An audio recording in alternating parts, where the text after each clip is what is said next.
Hello everyone! Today we're going to make a very simple and easy cream cheese frosting that's very delicious. I'm going to show you how I do it. It's not the professional way to do it per se, but it works well. The results are fantastic. No complaints on my end. So what you need, this is 3 cups of confectioner's sugar or powdered sugar, and I have it in like a medium-sized bowl. That's how I start. And then you're also going to need 8 ounces of cream cheese, 6 tablespoons of butter, and 1.5 teaspoons of vanilla extract. So to this bowl, I'm going to add all the ingredients. In goes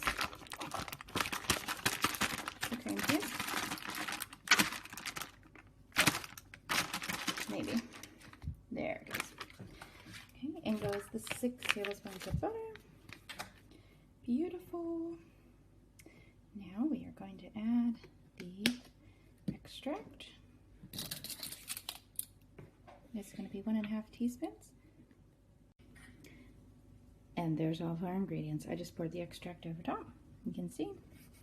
Okay, now the butter and the cream cheese are not softened yet. So what I like to do before I need my icing, maybe while my items that I'm going to be using this on are baking, because they're, they would bake and they would need to cool for quite a while before you would want to ice them. I would put everything in the bowl like this. I just put it all in the bowl when I'm ready, and then I cover the bowl. Now this particular bowl has a snap-on lid, but you could use saran wrap. You could lay a piece of foil there, what have you, whatever. And I'm just going to leave this as is till I'm ready for my icing. And also my cream cheese and my butter are room temperature. And so I'll be back in a couple hours and show you what we're gonna do. Okay, it's been a couple hours. My cream cheese and my butter is nice and soft. You can see I test it with my finger there. Just using good old-fashioned hand mixer. And what I'm going to do is I'm just going to start on slow. And once I have it kind of incorporated together on slow, I will come back and show you before we switch to high speed. Okay, everything is fairly well incorporated together, definitely not blended well. But you want to start on low or slow so that you don't have a powdered sugar explosion dust bomb go off. Now I'm going to switch it to a higher speed. I'm going to really incorporate this together.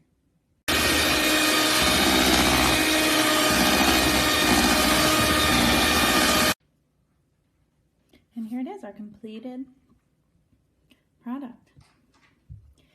Now, if this was too runny for your taste or for your preference, you could put in a little more powdered sugar.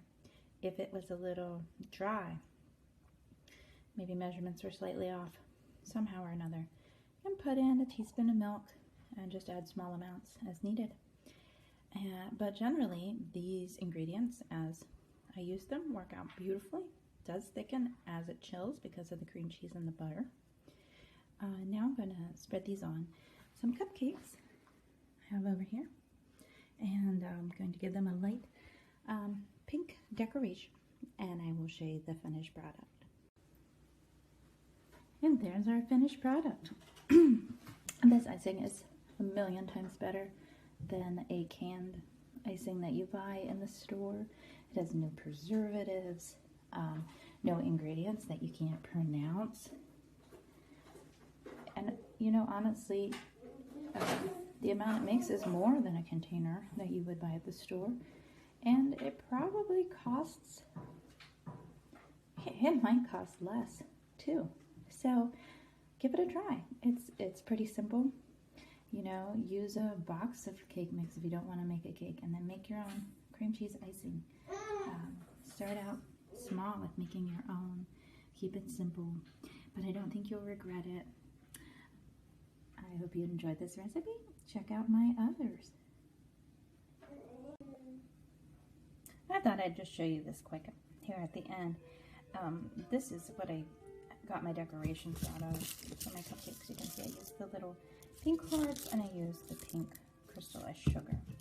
There were some different pink, purple, and white little dots at one point, but I used all those. There's white in here. There's pink and white flowers, and then just little white balls. This is made by Betty Crocker. You can get these in different color assortments, and it's really nice because you get an assortment. And really, when you use these kind of decorative items, generally, you don't use a whole bunch of them.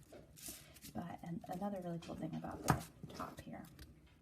Now, there was a label that said Betty Crocker, but it came off. So if you open it to the first click, you have little holes, which is good for like the dusting sugar. But the larger thing is you would then open it again, and it's a little spout, and you can pour it out. It's just really cool. I really enjoy it. You can get a whole bunch of different